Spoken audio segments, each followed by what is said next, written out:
저희 교회의 참재미 중에 하나는 선물 포장이고요. 또 참재미 중에 하나는 북모임인데요. 저희가 2월 이후에 정신이 없어서 못하다가 5월에는 하려고 합니다.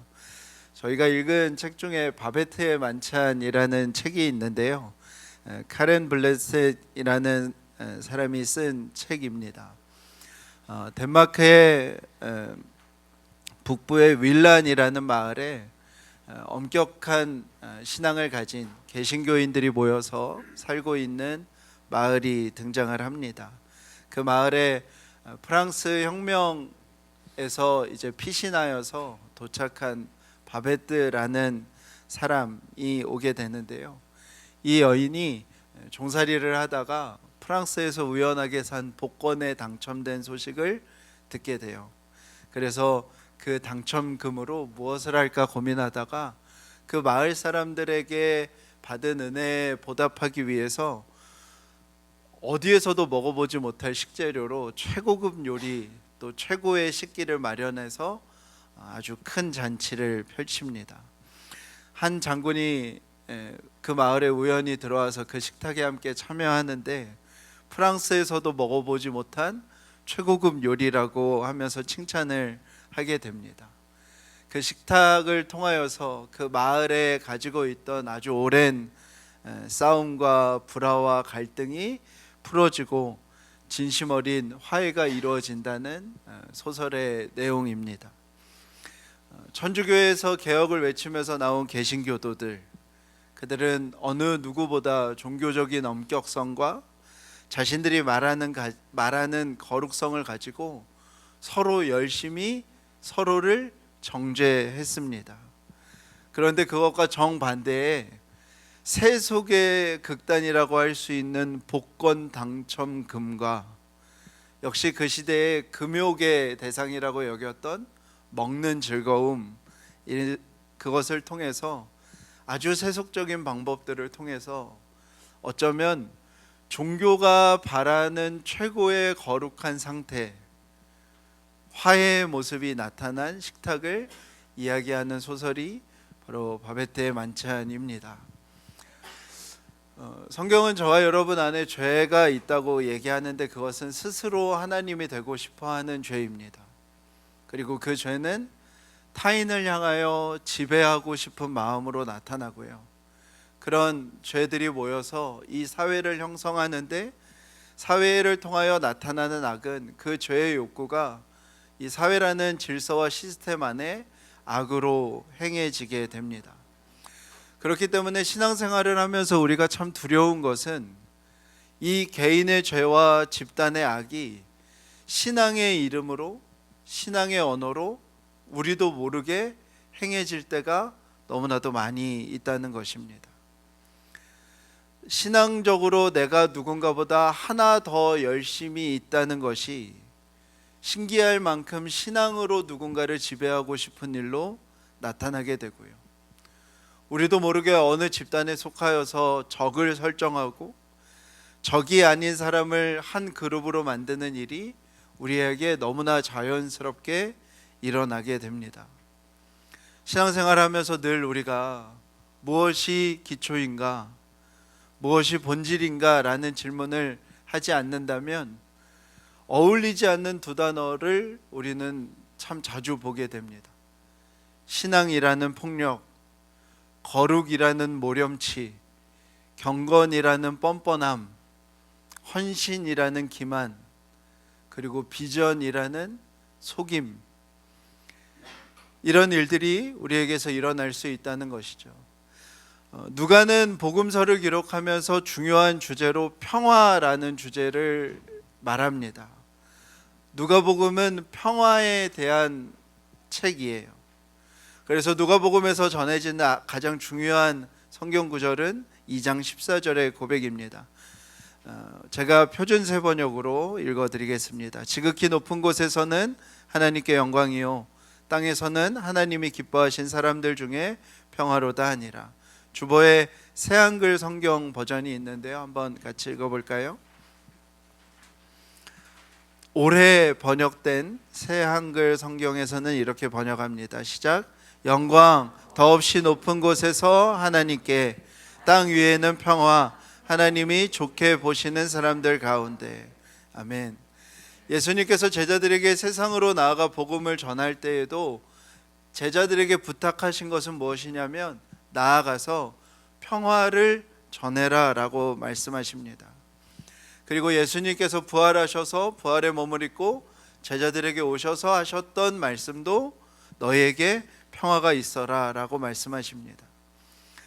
예수님께서 하나님이 기뻐하시고 하나님이 즐거움의 대상으로 삼으신, 하나님이 좋게 보시는 사람들에게 주신 평화가 누가복음의 본질적인 내용이라고 하겠습니다.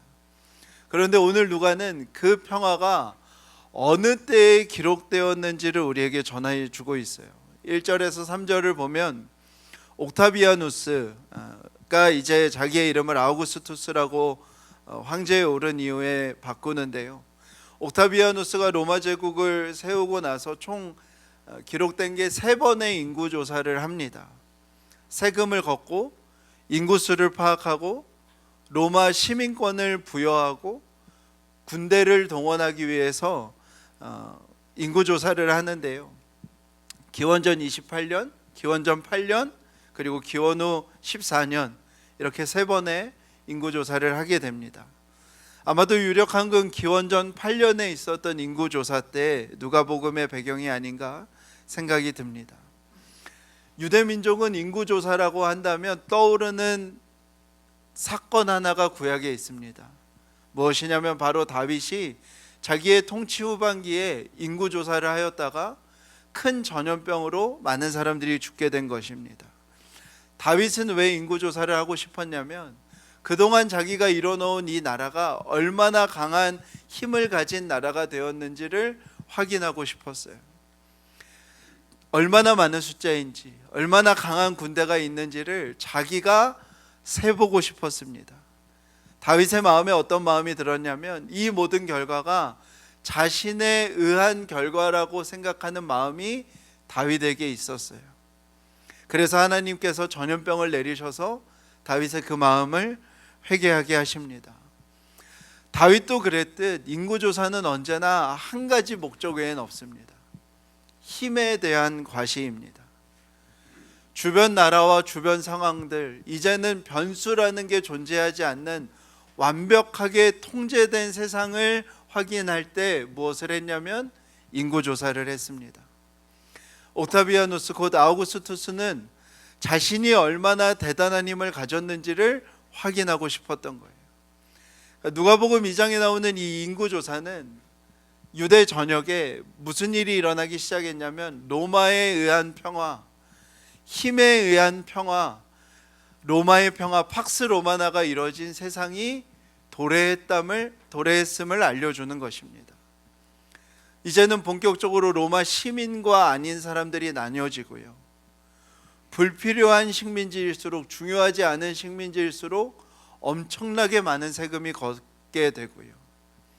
개수된 사람들을 중심으로 군대로 동원되어지는 일이 이제 이스라엘에 펼쳐지는 것이죠. 식민 지배의 어두운 시절이자 그 어둠이 유대 전역에 깊이 내려앉는 그때에 마리아가 만삭이었던 것입니다. 요셉은 유다 지파 출신입니다. 그리고 다윗도 유다 지파 출신이고 다윗이 베들레헴에서 태어나서 베들레헴은 모든 호적을 등록할 때 유다 지파 사람들이 가서 등록하는 곳이었습니다. 그래서 요셉이 베들레헴으로 가게 되는데요. 미가 5장 2절에서 3절 주보에 있는데요. 한번 같이 읽어볼까요? 시작. 그러나 너 베들레헴 에브라다야, 너는 유다의 여러 족속 가운데서 작은 족속이지만 이스라엘을 다스릴 자가 내게서 내게로 나올 것이다. 그의 기원은 아득한 옛날 태초에까지 거슬러 올라간다. 그러므로 주님께서는 해산하는 여인이 아이를 낳을 때까지 당신의 백성을 원수들에게 그대로 맡겨두실 것이다. 그 뒤에 그의 동포 사로잡혀가 있던 남은 백성이 이스라엘 자손에게로 돌아올 것이다. 아멘. 구약의 마지막 성경이었던 미가서에 이 예언이 이루어지는 장면이 나옵니다. 베들레헴으로 올라가서 호적을 하려고 요셉과 마리아가 가는 곳이죠. 그래서 요셉과 마리아는 여관을 찾습니다. 여관이라고 하면 우리는 우리 시대의 여관을 떠올리죠. 이렇게 시골에 있는 모텔 같은 곳을 떠올리는데, 베들레헴이 관광지나 휴양지도 아니었고 여관이라는 번역 자체가 좀 오해가 되는 것 같습니다.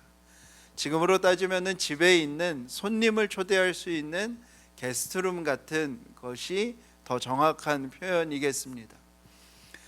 나그네를 환대하는 것이 중동 지방에서는 매우 중요한 문화였기 때문에 집마다 나그네를 환대할 수 있는 방을 마련을 하였는데, 나그네를 환대하지 않는 모습이 베들레헴에 있었던 거예요.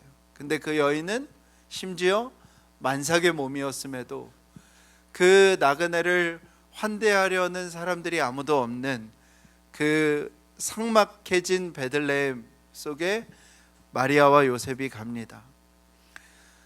방을 얻지 못해서 조금씩 밀리고 조금씩 밀려서 산통이 시작되고 출산할 장소를 급히 찾으니 어디에서 낳게 된 거예요?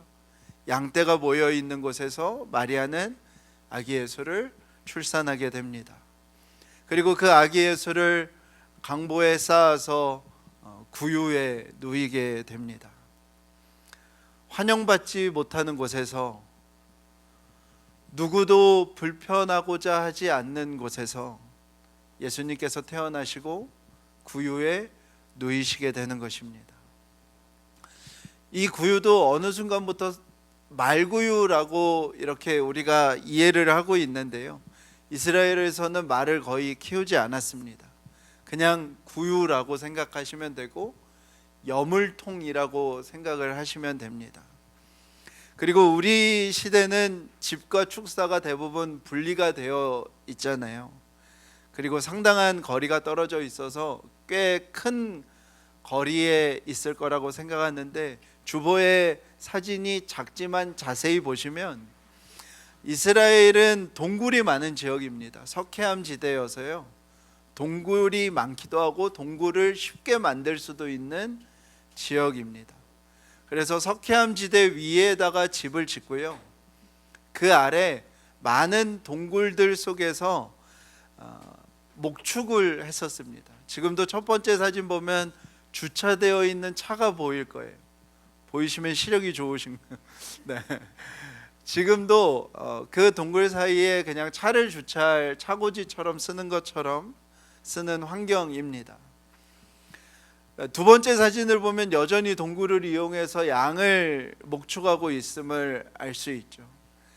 그러니까 사람이 사는 어떤 동네에서 마리아와 요셉이 밀려나서 그 아랫단에 내려와서 석회암 동굴 속에 있는 목축지에서 아이를 낳고 그곳에 있는 구유 중에 하나에 아기 예수님을 누인 겁니다.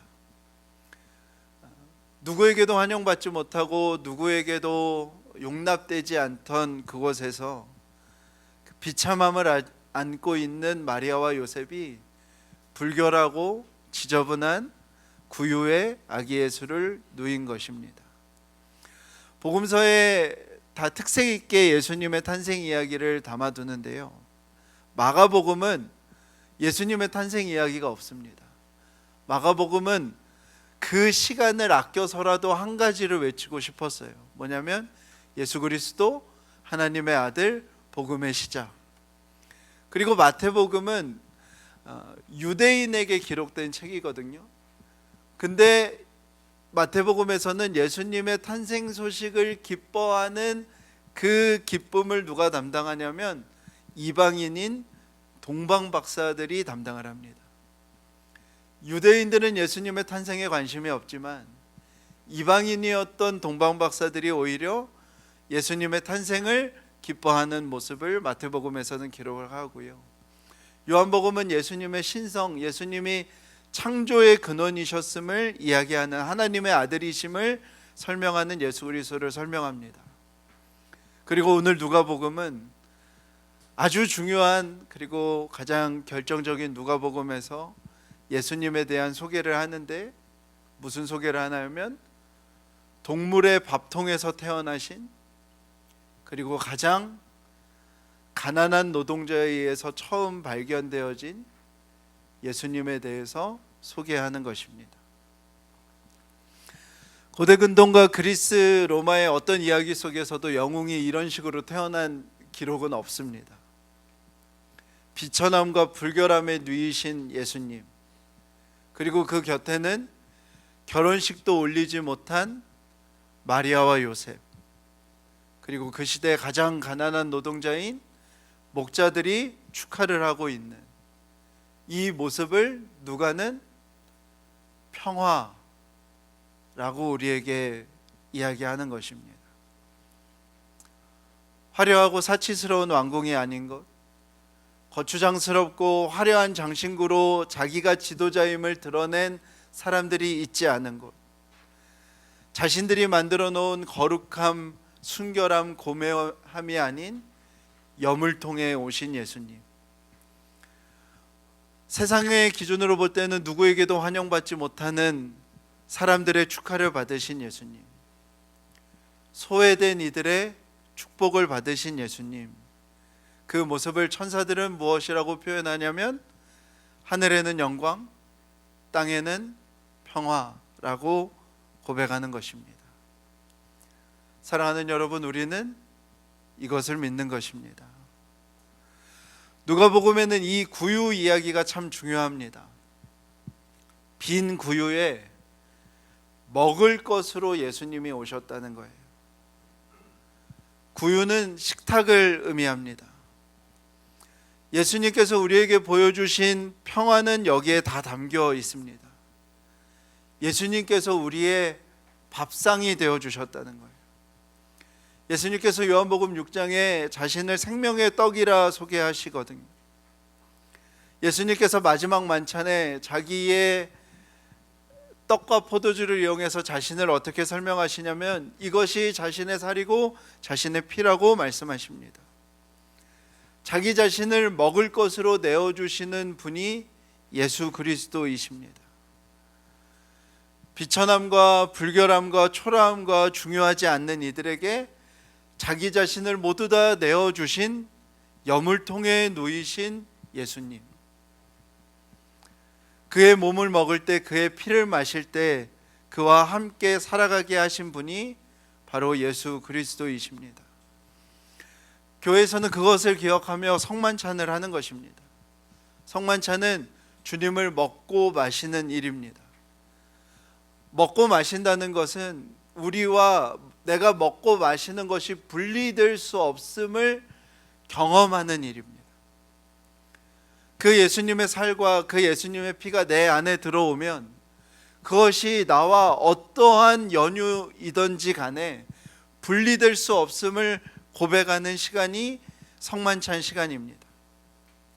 나라는 비천함에, 나라는 초라함에, 나라는 이 불결함에 상관없이 자기의 몸을 누이신 예수님을 경험하는 것이 성만찬 시간인 것이죠.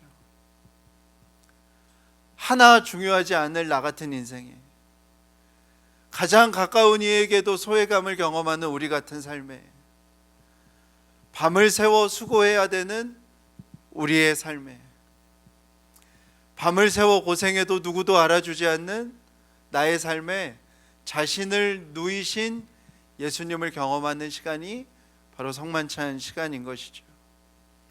그 일이 우리 안에 일어날 때 천사들은 이렇게 외친다는 거예요.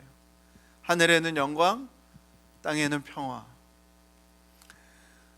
예수님의 사역 중에, 공생의 사역 중에 가장 많은 비중으로 성경에 등장하는 시간은 무슨 시간일까요? 첫 번째 기도 시간, 두 번째 말씀 전하시는 시간, 세 번째 밥 먹는 시간. 밥 먹는 시간입니다. 예수님의 공생의 사역 중에 가장 많은 시간을 들이신 건 식사하는 시간이었어요. 그리고 누가복음에서는 어느 복음서와 비교되지도 않게 예수님이 참여하신 식탁에 대한 이야기가 진짜 많이 나옵니다. 오늘 동물들의 여물통에 태어나신 예수님께서 세리와 친구들과 함께 식사하셨고요. 바리새인 시몬의 집에서 함께 식사하셨고요. 오병이어를 베푸시면서 자신이 생명의 떡이라고 말씀하셨고요. 여러 비유 속에서 12장, 13장, 14장, 16장에서 여러 비유가 나오는데 그 비유들마다 거의 다 식사하는 장면이 나와요. 대표적으로 부자와 나사로가 부자가 밥 먹을 때 나사로가 그 땅 상에서 부스러기 하나 내려지지 않는 이야기를 하시고요. 안식일에 병든 자를 고치시고 그들과 식사하시고요. 잃어버린 양을 찾은 사람도 잔치를 베풀고요. 드라크마를 잃어버린 사람도 잔치를 베풀고요. 잃어버린 아들을 찾은 탕자의 아버지도 잔치를 베푸는데 그 잔치에 큰아들이 참여하지 않고요. 삭개오 보고 내려오라고 그래서 결국 삭개오랑 하신 것도 밥 먹으셨고요. 마지막 만찬에 빵과 포도주를 나누시며 나를 먹으면서 나를 기억하고 나를 마시면서 너희들이 죄사함 받았음을 기념하라고 말씀하셨고요. 낙심하여 엠마오로 가는 두 제자들과 이야기 나누시다가 밤도 깊었는데 저희 집 가서 식사하시죠 하셔서 그 집에 가셔서 또 밥 드시고요. 부활을 의심하는 제자들, 그 제자들이 아주 불손한 의도로 저 사람이 정말 부활했나라는 것을 시험하기 위해 예수님에게 밥을 먹입니다. 그 제자들이 차려준 식탁의 밥도 다 깨끗이 드시는 내용이 누가복음 5장에서 24장까지 계속 나와요. 누가복음은 무슨 이야기를 하고 있는 거냐면 구유에 누이신 예수 그리스도께서 그 사랑을 입은 자들에게 평화를 전하는 것이 누가복음의 시작이고요. 부활하신 예수 그리스도께서 그 사랑을 입은 제자들에게 찾아가셔서 음식을 먹고 평화를 전하는 것으로 누가복음이 끝납니다. 예수님께서는 자신을 내어주시는 것으로 우리를 식탁에 초대하시고 예수님을 따른다는 것은 그 예수님을 따라 우리도 누구에게나 식탁을 여는 것입니다. 우리가 서신서를 보게 되는데요. 서신서를 쓰게 된 사도 바울의 주된 목적은 대부분 무슨 문제냐면 식탁 문제입니다. 식탁에서의 갈등 때문에 사도 바울이 편지를 쓰게 돼요. 갈라디아서의 갈등은 바울이 베드로를 질책하는데요. 베드로가 이방인들과 밥을 먹고 있었어요. 밥을 먹고 있는데 야고보와 유대인들이 갑자기 들어오자 베드로가 갑자기 자기의 그릇을 들고 어디로 갈지 몰라 하는 모습을 보입니다. 바울이 그거를 위선이라고 말하면서 이야기를 해요. 함께 식탁을 할 수 없다는 것이 그리스도를 따르는 사람의 모습이 아니라는 거예요. 복음이 유대인의 경계를 넘어서 이방인에게까지 갔다면 그것을 알 수 있는 곳이 어디냐면 식탁이라는 거예요. 고린도 교회에서의 갈등은 무엇이냐면 부유한 사람들이 성만찬 후 식사 때 먼저 먹는 거예요. 신분이 높은 사람들이 식사를 먼저 합니다. 근데 이 사람들이 음식을 절제하지 않고 신나게 먹어요. 그 뒤에 등장하는 가난한 사람들이 먹을 것이 없습니다. 사도 바울이 이 얘기를 해요. 여러분들이 성만찬을 통해서 경험하고 싶은 것이 하나님의 교회를 멸시하고 가난한 사람들을 부끄럽게 하기 위함입니까? 복음이 정말 신분을 뛰어넘은 것이라면, 복음이 부자와 가난한 자를 뛰어넘는 것임을 우리가 믿는다면 그것을 무엇을 통해 알 수 있냐고 사도 바울이 얘기하냐면 식탁을 통해서 알 수 있다는 거예요. 로마서의 그 어려운 문제들을 앞에 다 써놓지만 결국 로마서의 문제는 무엇이냐면 이방인 교인들이 고기를 먹는 거예요. 성경에는 고기라고 나왔지만 아마 유대인들이 불편했다면 그건 돼지고기였을 거예요. 예배 시간이 끝나고 돼지고기를 구워서 먹는 이방인들이 얼마나 싫었겠어요. 그래서 유대인들은 이렇게 얘기합니다. 율법에 정한 음식만 먹어야 한다. 이방인들은 자유롭게 먹는 거예요. 이방인들은 유대인을 향해서 자유롭지 못한 자들이라고 비난하고요. 유대인들은 이방인을 향하여서 말씀에 근거하지 못한 자들이라고 비난합니다. 그래서 사도 바울이 결국 14장에 뭐라고 얘기하냐면, 하나님께서 예수 그리스도를 보내셔서 이루신 이 모든 하나님의 나라가 음식 때문에 망하는구나 라고 얘기합니다. 무엇을 먹고 마시는지가 하나님 나라의 본질이 아니라, 하나님 나라의 본질은 정의와 화평과 기쁨임을 이야기합니다. 그 식탁에서 그 싸움을 하지 말고 서로 덕을 세우며 식탁에서 어떻게 정의와 화평과 기쁨이 회복될지를 물으면서 교회 생활을 하라고 사도 바울이 편지를 쓰는 게 결국 로마서인 거예요. 제가 이번 주에 이런 고민들이 들었어요. 제가 청소년 사역을 했었습니다. 2001년부터 제가 사역을 했으니 벌써 한 24년, 25년 전입니다. 2005년도에 그 엄청난 곡이 하나 나왔는데요. 멈출 수 없네라는 곡입니다. 20년 전이죠. 제가 그때 이제 막 그 수련회 이런데 연합 수련회도 많이 다니고 이러면서 제 기억이 맞을 것 같은데요. 예수전도단 캠프에서 셀레브레이션이라는 시간을 따로 가졌었어요. 그래서 막 그 집회 후에 기도회야 하고 막 이렇게 다 같이 막 춤추고 막 이랬던 시간을 가졌습니다. 그래서 제가 안성환리교회 청소년부 담당할 때 이제 이런 게 있더라 하면서 이제 그 교회에서 셀레브레이션이라는 시간을 이제 편성을 해서 기획해서 했던, 아마 그 첫 세대가 아마 저이지 않을까 싶어요. 근데 어느 순간에 수련회를 가면 좀 시작부터 이게 뭔가라는 생각이 들 때가 생기는 거예요.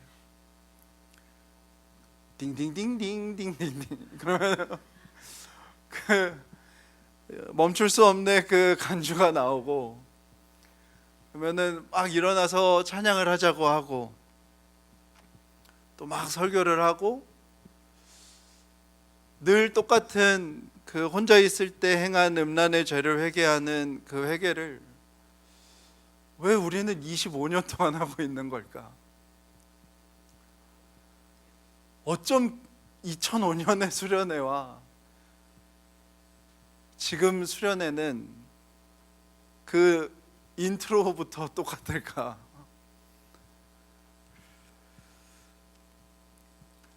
기독교인이라고 하면 우리는 요 근래에는 약간 이런 생각이 있는 것 같아요. 뭔가 이런 집회에 참여하는 사람들이 기독교인인가? 기독교인은 뭔가 예배에 와서 딩딩딩딩딩 하면은 그냥 자리에 일어나서 나도 모르게 박수를 치고 있는 그것이 기독교인인가?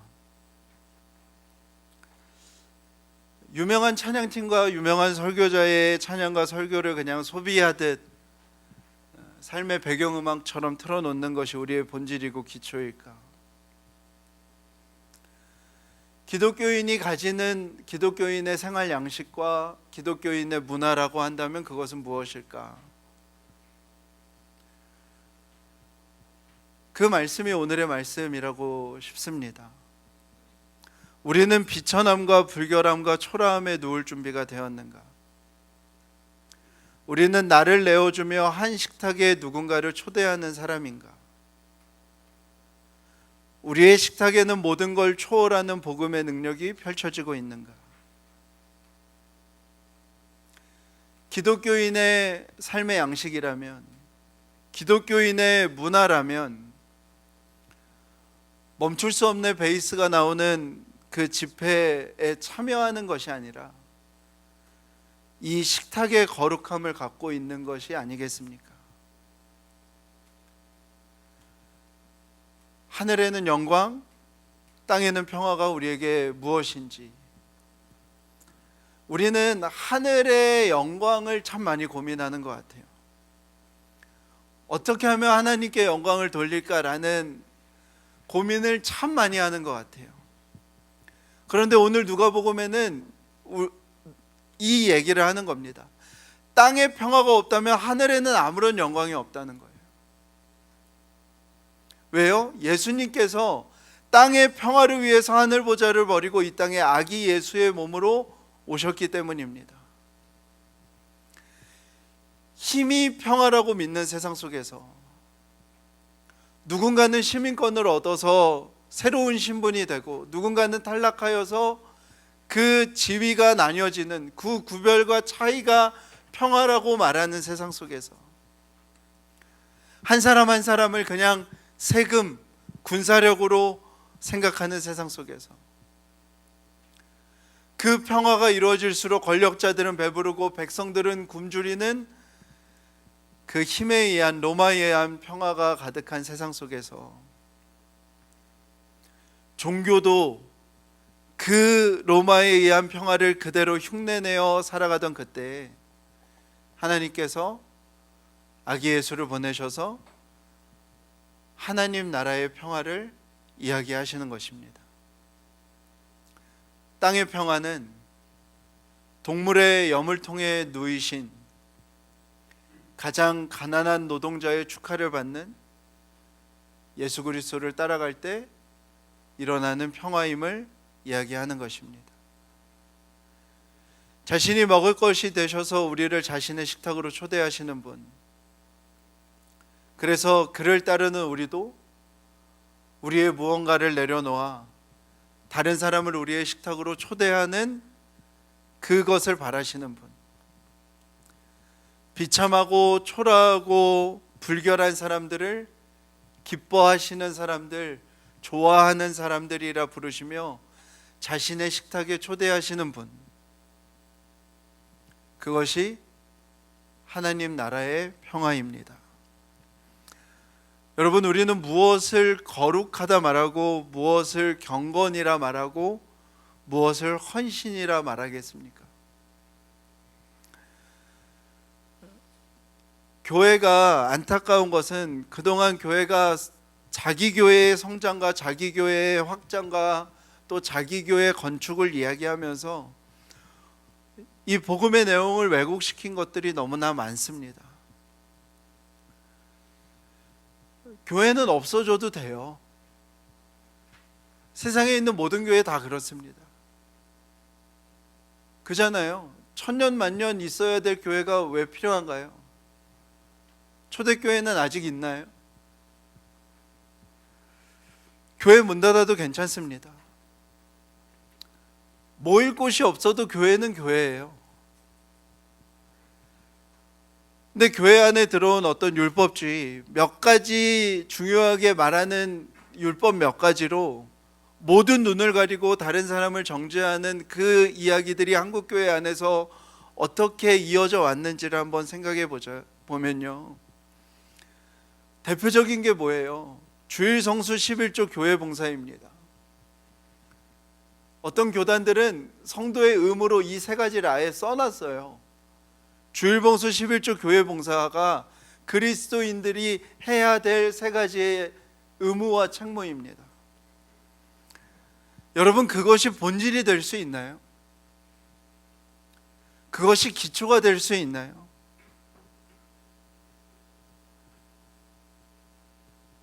어떻게 그리스도인의 생활 양식과 그리스도인의 문화가 주일 성수 11조 교회 봉사에 담길 수 있겠어요? 교회 안에서 막 이런저런 행사와 프로그램들을 만들어내는 것이 본질이고 기초이겠습니까? 예수님이 그렇게 하셨나요? 예수님이 프로그램 기획자셨나요? 행사로 제자가 무엇인지를 가르치셨나요? 아니요, 그곳에 있지 않아요. 예수님이 우리에게 보이신 것은 어쩌면 이게 전부예요. 세리와 밥 먹으셨어요. 매춘부와 밥 먹으셨어요. 병든 자와 귀신 들린 자와 밥 먹으셨어요. 사람들의 굶주림과 허기짐을 걱정하셔서 오병이어를 행하셨어요. 사람들이 하나님으로부터 저주를 받아서 저 질병에 걸린 사람들이라고 부르던 사람들을 안식일에 고치시고 그들과 밥 먹으셨어요. 의심하고 낙심한 엠마오로 가는 제자들, 그들의 집에 가셔서 함께 밥 먹으셨고요. 불안해하고 두려워해서 자기 집에 모여서 있던 그들, 예수님께 밥을 먹여서 부활을 확인하고자 하던 그 제자들에게 함께 밥을 먹으면서 그들의 불안함을 달래주셨어요. 모두가 자신을 버릴 거라고 아셨던 그 마지막 밤에 예수님이 뭐라고 하셨냐면 빵을 자신의 살이라 하셨고요, 포도주를 자신의 피라 하셨어요. 그리고 이렇게 말씀하신 거예요. 너 이거 지금 먹으니 이 순간을 기억해. 너 지금 이 잔을 마시니 너가 오늘 밤에 행할 모든 죄들은 이미 사함 받은 거야. 그거를 기억해. 너희가 이거를 먹었으면 너희와 나는 분리될 수 없으니 이것을 기억하고 너희가 나를 배신하는 그 죄까지도 사함을 받았음을 기억해 라고 식탁에서 말씀하신 거예요.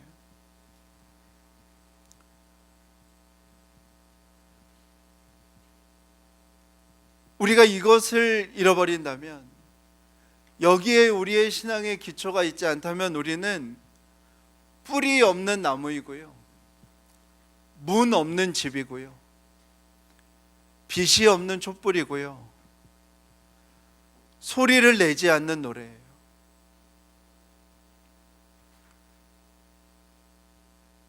얼마든지 예수 없는 교회가 될 수 있는 것입니다. 예수님을 믿고 예수님을 따른다는 것은 무엇일까요? 예수님을 마음에 모시고 살아간다는 것은 무엇일까요? 예수님과 동행한다는 것은 우리의 어떤 기분과 정서에 특별함이 생기는 것일까요? 예수님께서 구유에 누이셨듯이 우리도 마음을 낮추고 낮은 곳에 누운 자가 되기를, 예수님께서 자신을 내어주셨듯이 우리도 누군가에게 우리를 내어줄 수 있기를, 예수님께서 식탁이 되셔서 자신의 식탁에 우리를 초대하셨듯이 우리도 기꺼이 우리의 식탁에 어떠한 구분 없이 초대하는 삶을 살아갈 수 있기를 바라며 살아가는 삶이 그리스도인의 삶입니다. 힘에 의해 평화가 아닌 낮아짐과 겸손함과 내어줌의 평화가 이 땅에 있기를, 나는 불필요한 사람이라고 여기는 사람들에게 차별이 없는 식탁이 베풀어지기를 바라며 살아가는 것이죠. 조그만한 풀 한 폭이, 조그만한 물방울 하나, 조그만한 돌멩이 하나,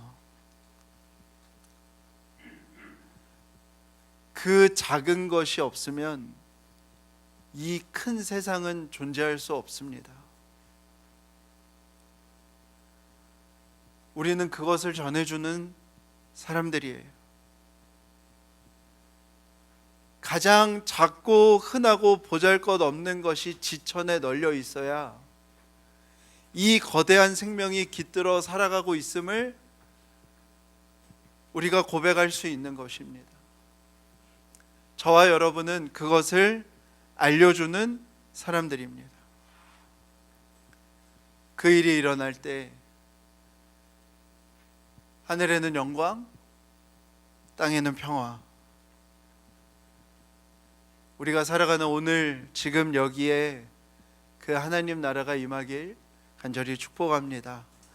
우리 함께 찬양하시겠습니다.